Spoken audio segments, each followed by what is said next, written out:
میرا سوال یہ ہے کہ سگریٹ کا کام کرنا ایز اے ڈسٹریبیوٹر کیا وہ کس کا؟ جائز ہے؟ سگریٹ سگریٹ کا کام کرنا ایز اے ڈسٹریبیوٹر کیا اس کی کمائی سے بندہ نیک کام بھی کر سکتا ہے، جیسے مدارس کو چلانا، مساجد کو بنانا یا اپنے بیوی بچوں کو خرچ کرنا، کیا اس کی کمائی حلال ہے یا ناجائز ہے؟ جزاک اللہ۔ سگریٹ کی آمدن مکروہ ناپسندیدہ ہے، حرام نہیں ہے، کیونکہ سگریٹ کا جو تمباکو ہے نا وہ صحت کے لیے نقصان دہ، لیکن فوری اور یقینی نقصان نہیں ہوتا، اس کا ٹائم لگتا ہے۔ تو ایسے بہت ساری چیزیں ایسی ہیں جو ہماری صحت کو نقصان دیتی ہیں لیکن لانگ ٹائم میں جا کے، تو اس لیے حرام کا جو جتنی حرام ہوگی تو اس کا درجہ اتنا ہی ہے۔ تو اب ایک خودکشی یہ ہوتی ہے آپ کھمبے سے لے جا سے چپک گئے، وہ تو 100% حرام ہے۔ ایک خودکشی یہ ہوتی ہے کہ آپ شوگر کے پیشنٹ ہیں اور آپ پھر بھی مٹھائی سے پرہیز نہیں کر رہے، تو اس کو وہ حرام تھوڑی کہا جائے گا جو کھمبے سے چپکنے والے کو کہا جائے گا، اس کو یہ کہا جائے گا مکروہ ناپسندیدہ۔ علماء نے تو یہاں تک لکھا ہے کہ آپ کا پیٹ بھر گیا اور آپ کو پتا ہے مزید ایک نوالا کھاؤں گا صحت کو فائدہ نہیں ہوگا، یہ نوالا بھی حرام ہے، لیکن یہ حرام اس درجے میں نہیں ہے، کراہت ہے، ناپسندیدہ کے درجے میں مکروہ ہے۔ تو ایسے ہی سگریٹ کوئی اچھی چیز نہیں ہے، ناپسندیدہ ہے، مکروہ ہے، اس کے بہت سارے نقصانات ہیں، اس کی آمدن بھی ناپسندیدہ ہے، مکروہ ہے، حرام نہیں کہہ سکتے ہم اس کو، ہماری رائے یہی ہے اس بارے میں۔ چرس کی آمدن حرام ہے، ہیروئن کی آمدن کیا ہے؟ حرام۔ تو چرس اور سگریٹ میں کوئی فرق تو ہوگا نا، ہیروئن اور سگریٹ، تو اس لیے ہم مشورہ یہی دیتے ہیں کہ سگریٹ کا کام نہ کرو آپ۔ باقی کوئی کر رہا ہے تو اس کی آمدن کو حرام نہیں کہا جائے گا، ناپسندیدہ ضرور کہا جائے گا۔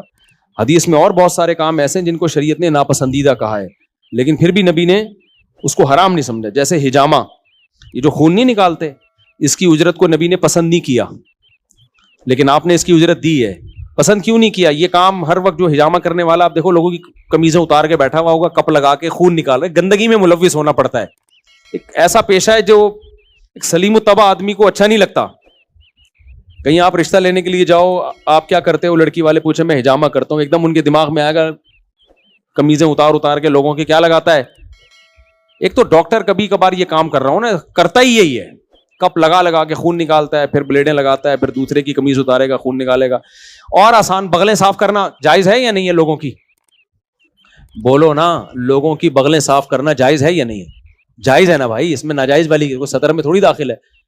اب آپ نے ادارہ کھول لیا، دکان کھول لی کہ میں صرف بغلیں صاف کروں گا لوگوں کی، کوئی گناہ نہیں ہے، بالکل آمدن حلال ہے، لیکن پسندیدہ کہلائے گی؟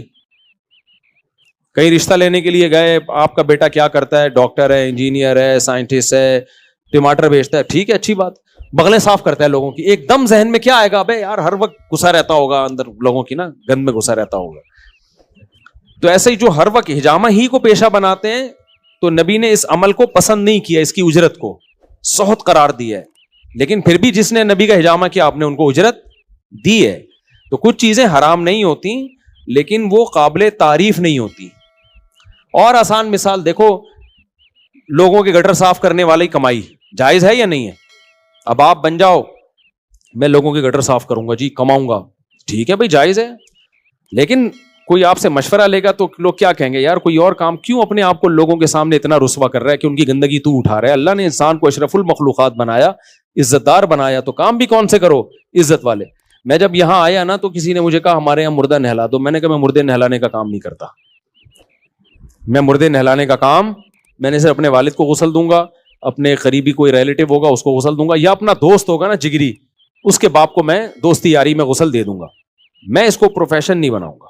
جائز ہے، میں یہ نہیں کہہ رہا جو مردوں کو غسل دیتے ہیں وہ غلط کرتے ہیں، لیکن بھائی میں نے کہا میں اپنے آپ کو کیوں، اللہ نے مجھے ٹوٹی پھوٹی عزت دی، میں اچھے خاندان میں پیدا کیا، میں اس قابل نہیں ہوں، میرے اعمال اس قابل نہیں ہے، لیکن میں اپنے آپ کو لوگوں میں کیوں ذلیل کروں بھائی؟ میں اپنی ویلیو لوگوں کی نظروں میں کیوں گراؤں؟ مردے نہلا کے جو مردہ ہو رہا ہے، تو ایک مولوی صاحب سے میں نے یہ کہہ دیا بھائی میں یہ کام نہیں کرتا، وہ غصے ہو گئے، کہہ رہے یہ ثواب نہیں ہے مردے نہلانا۔ میں نے کہا ثواب ہے تو جس کا باپ مرا ہے اس کے بیٹے کے لیے ثواب ہے، یہ کہہ رہے نہیں یہ تو انسانیت کی خدمت ہے۔ میں نے کہا بھائی انسانیت کی خدمت تو یہ بھی ہے کہ پھر آپ لوگوں کے گوں بھی اٹھاؤ، جا کے کسی کا گٹر بند ہو جاتا ہے آپ جا کے صاف کرو۔ کہتے ہیں آپ کو تو وہ آتا نہیں، میں نے کہا میں سیکھ بھی بھنگیوں سے سیکھ سکتا ہوں میں یہ کام، میں کیوں مردے نہلاؤں بھائی لوگوں کے لے جا کے؟ انہوں نے کہا نہیں یہ سنت طریقے کے مطابق لوگوں کو نہلانا آتا نہیں ہے اس لیے آپ نہلائیں۔ تو میں نے کہا سنت طریقے کے مطابق نہلانا آتا نہیں ہے تو میں نہلانا سکھانا میری ذمہ داری ہے، کوئی میرے پاس آئے کہ میں نے مردہ نہلانا ہے، سنت طریقہ کیا ہے میں اس کو بتا دوں گا، یہ میرا کام ہے، نہلانا میرا کام نہیں ہے۔ اس کی مثال ایسے ہے جیسے آپ پہ غسل فرض ہوا، آپ کی شادی تھی، صبح آپ نے غسل کرنا تھا، رخصتی ہو گئی, اب صبح آپ نے غسل کرنا ہے. اب آپ کو غسل فرض کیسے کیا جاتا ہے آپ کو آتا نہیں ہے, آپ مجھے فون کر کے فرض غسل کا طریقہ پوچھو گے, میں آپ کو طریقہ بتاؤں گا, یہ میری شرعی ذمہ داری ہے. لیکن اگر آپ کو آ کے مجھے نہلا بھی دیں تو میں نہلاؤں گا آپ کو. آپ 1 کروڑ روپے بھی دو گے نا, آپ سنت کے مطابق مجھے نہلا دیں, اور میں نے یہاں سے یہاں تک وہ باندھا ہوا ہے, سطر نظر نہیں آئے گا, میں پھر بھی نہیں نہلاؤں گا. چاہے 1 کروڑ کیا 10 کروڑ بھی دو, میں کہوں گا بھائی میری 2 ٹکے کی عزت نہیں رہے گی, آج اس کو نہلانے جا رہا ہوں, آج اس کو. تو ایسا ہی جب مر جائے گا تو میں کیوں نہلاؤں بھائی, جو اس کی اولاد ہے وہ نہلائے نا اس کو. اگر اس کو سنت طریقہ نہیں آتا تو سنت طریقہ بتا دوں گا میں.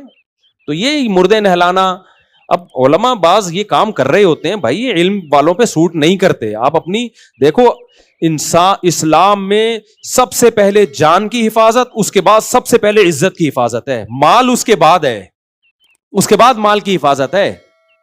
حفظ جان اور ناموس یعنی عزت کی حفاظت, اور اس کے بعد مال کی حفاظت ہے. عزت پہلے ہے, پیسہ بعد میں ہے.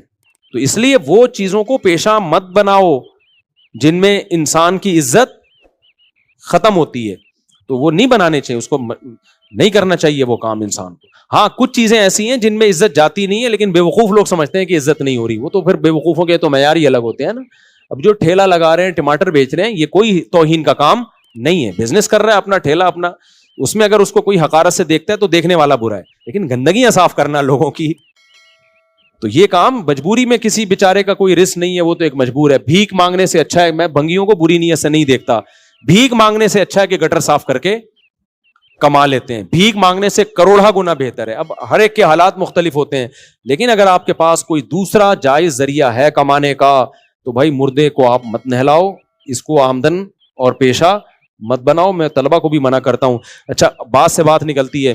ایک طالب علم کو میں نے پوچھا بیٹا تمہاری ذریعہ آمدن کیا؟ کہہ رہا میں شادی کر رہا ہوں. میں نے کہا تمہاری ذریعہ آمدن کیا؟ کہہ رہے میری ذریعہ آمدن کیا ہے, مردانہ قوت کی دوائیں بیچتا ہوں. مت کرو. کہہ رہے ہیں یہ کیا بات ہوئی یار, یہ تو جائز ہے. میں نے کہا جائز ہے, طالب علم پہ یہ کام سوٹ نہیں کرتا. پھر میں نے اپنے میں نے کہا میرے تو 4 شادیاں ہیں نا, کتنے لوگوں نے مردانہ قوت کے سلسلے میں مجھ سے رابطہ کیا ہوگا, آپ کی سوچ ہے. میں اگر یہ بزنس کرنا چاہتا کھرب پتی ہوتا, میں سمجھ رہے ہو, کھرب پتی ہوتا میں نے کہا میں نے کیوں نہیں کیا, لیکن یہ چھاپ ہی غلط ہے یار, ہم کیا بیچ رہے ہیں لوگوں کو مردانہ. میں نے کہا یہ ہمارے جو علم کی طرف ہماری نسبت ہے, ہم کوئی عزت دار نہیں ہے, ہمارے یہاں اعمال کیا ہے ہمیں پتا ہے, لیکن علم کی طرف جو ہماری نسبت ہے اس نسبت کو ہم نے بچا کے رکھنا ہے. کوئی ایسا کام نہیں. میں نے کہا میں شہد کا میں نے بزنس کیا بہت طویل عرصے تک, مجھے 1 نمبر خالص سلاجیت جو بہت ہی خالص 1 نمبر ہوتی ہے, پورے بورے بھر کے کسی نے لا کے دی کہ آپ بیچو. میں نے کہا بھائی میں یہ کام نہیں کروں گا, کیونکہ سلاجیت لوگ سمجھتے ہیں کس کام کے لیے, مردانہ قوت کے لیے, حالانکہ اس کے اور بہت سارے فائدے ہوں گے. میں نے کہا یہ کام میں نہیں کروں. وہ میں نے پورے بورا اٹھا کے کسی حکیم کو پکڑا دیا. میں نے کہا بھائی یہ تم جانو تو میں نہیں یہ کام کروں گا, کیونکہ اور اس وقت میری آمدن بہت کم تھی. وہ میں بزنس کرتا تو کروڑوں روپے کماتا, اور میں نے دیکھا ہے لوگ کما رہے ہیں, تو میں یہ نسخے بتانا شروع کر دوں اس کی آمدن, اور یہ معجونیں بیچنا شروع کر دوں, اور لوگ آتے تھے آپ کے پاس خالص سلاجیت ملے گی؟ میں نے کہا نہیں بھائی میرے پاس. کہہ رہے ہیں آپ کی اتنی شادیاں پھر کیسے ہیں؟ میں نے کہا روٹی پراٹھے سے چل رہا ہوں بھائی. ہم نے اپنے آپ کو روٹی اور پراٹھے پہ کیا کر لیا ہے, سیٹ کر لیا. تو میں یہ دوائیں بیچنا چاہتا, بہت بیچ کے بہت کچھ, میرے ڈاکٹروں سے تعلقات ہیں, حکیموں سے تعلقات ہیں, سائنسدانوں سے تعلقات ہیں, پائلٹوں سے ہیں, فوجیوں سے ہیں, پولیسوں, بھائی ایک مشہور آدمی کے ہر ایک سے ہوتے ہیں. میں تو دبا کے منجن, لیکن میں نے کہا یہ عزت والا کام نہیں ہے.